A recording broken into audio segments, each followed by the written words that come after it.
¿cómo les va? Hola, ¿qué tal?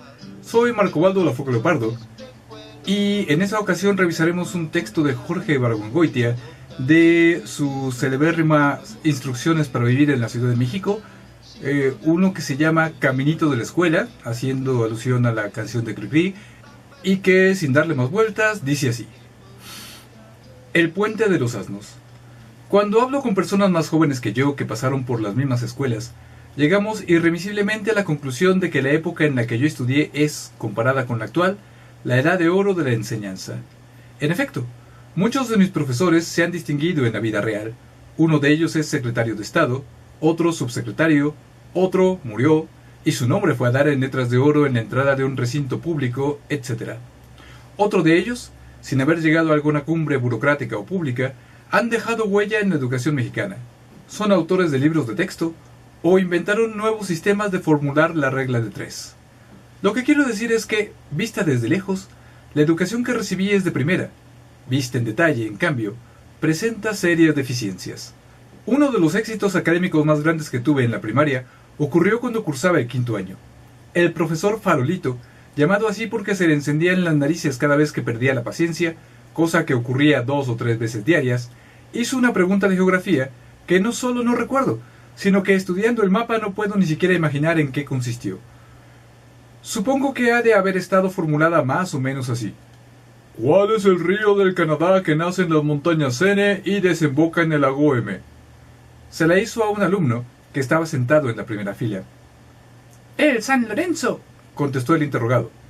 «Falso», dijo el maestro y señaló al alumno que estaba sentado junto para indicar que era su turno de responder. «Saskatchewan», contestó este. «Falso». Fue preguntando uno tras otro a 40 alumnos.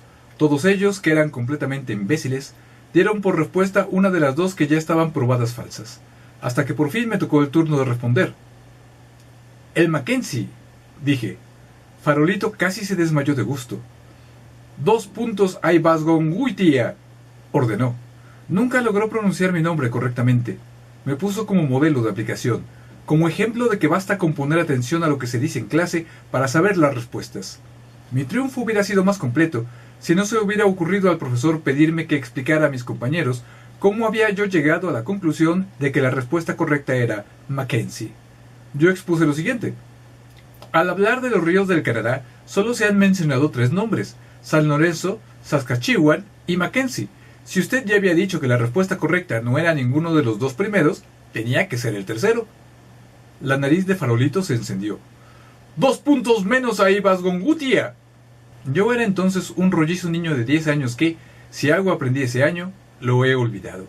Recuerdo, en cambio, que Farolito llegó un día de bufanda y estuvo escupiendo en un paliacate que se guardaba en la bolsa. Al día siguiente faltó, y estuvimos 2 meses sin maestro y sin nadie que lo reemplazara. Los pasamos golpeándonos unos a otros, brincando encima de las papeleras o haciendo guerras de ligazos con cáscaras de naranja. Un día se nos pasó la mano y el prefecto de orden, el maestro Valdés, que era un ogro, nos agarró in flagranti. En castigo, nos puso a escribir una composición de 6 páginas sobre las virtudes de la madre mexicana.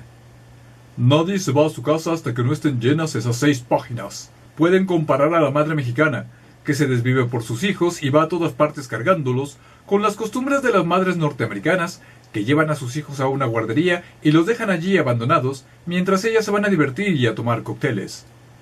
Ese tema lo barajé 14 veces hasta llenar las 6 páginas, diciendo a cada presentación: «¡Qué diferencia!».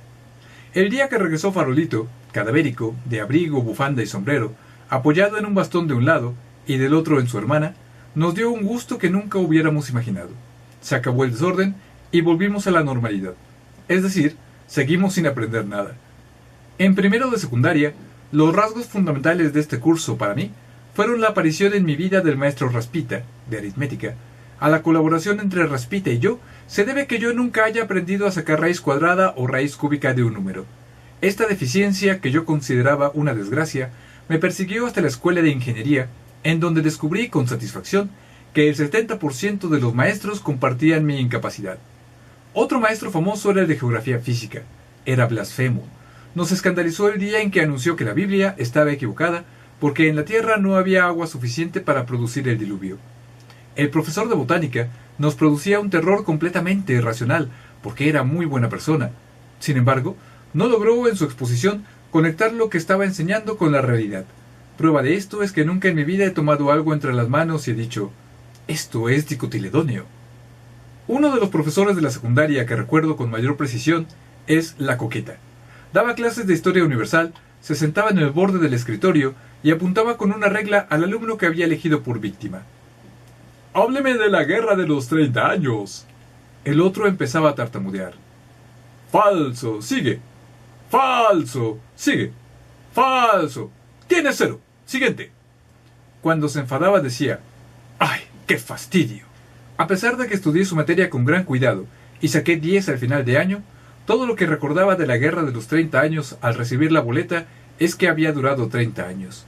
Una de las materias que más nos interesaba en los años de secundaria y preparatoria era la química. Teníamos un libro gordo con dibujos y esquemas que tenía textos como el siguiente. Propiedades.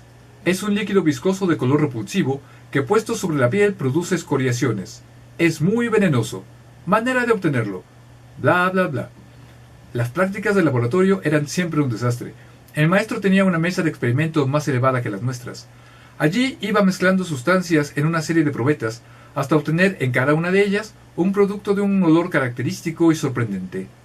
A continuación, nosotros repetíamos las mismas operaciones que acababa de efectuar el maestro, y al final obteníamos en todas las probetas algo parecido al lodo. Otra materia notable era física. Al llegar al capítulo referente a electricidad, el maestro cerró la boca y se pasó 6 meses dibujando en el pizarrón diagramas de aparatos embobinados cuyo uso nadie llegó a comprender. Nos conformábamos con copiar los diagramas en nuestros cuadernos. Mientras hacíamos esto, en la mente de cada uno de nosotros había la siguiente idea. En este momento no entiendo lo que estoy haciendo, pero un día, con calma, me voy a sentar frente a este cuaderno y todo me va a quedar clarísimo. En mi caso, cuando menos, esto nunca llegó a ocurrir. Otras materias, como por ejemplo las etimologías, que no tenían ningún interés y que evidentemente no tenían tampoco ni importancia ni aplicación práctica, se dificultaban porque el maestro que las enseñaba era un ogro. «¡Ustedes son unos masticadores de carroña!», nos decía el profesor Baldas. Tenía el convencimiento de que había vivido heroicamente. «3 veces me formaron cuadro. 3 veces he estado frente al pelotón de fusilamiento». Desgraciadamente, no llegó a ser ejecutado, y vivió para hacerme pasar 70 de las horas más soporíferas de mi vida. Nunca supimos cuál era la causa de que 3 veces hubiera estado a punto de ser fusilado, ni tampoco llegamos a saber qué intervención inesperada o qué cambio de fortuna le salvó la vida 3 veces. Esas 2 materias hubieran sido mucho más interesantes que la que él enseñaba. Y ya, y eso es todo, pero es muy chistoso, me acuerdo tanto de mi maestro de secundaria y no eran estos exactamente, pero podría escribir mi propio texto acerca de ellos. Eran personajazos. La golondrina, que iba una vez cada año. El átomo, que podías ver todo gordito con sus electrones alrededor. El pingüino de francés, que también tenía una hija para hacerte un francés. La borracha de geografía, porque no sabía caminar con tacones, pero insistía en 10 centímetros de tacón de aguja. El maestro de historia, que tenía la barba partida, fumaba pipa y estaba sumamente fornido, inmediatamente se ganó el título de Popeye. Y todos aquellos que hicieron de mi secundaria un paraíso y un infierno a la misma vez. Bueno, a todos los profesores de este mundo y a todos los que no lo son también, les dedico con cariño este texto. Espero que les haya gustado y nos vemos en la siguiente emisión.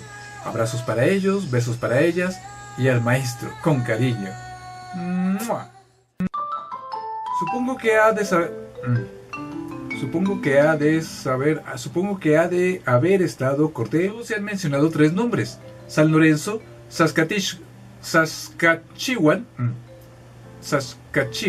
Puchas, ¿quién inventó eso? Nos decía el profesor Baldas. Baldas, debería de llamarse Badass. Ay, arruiné la toma, perdón, corte. 2 minutos, mierda.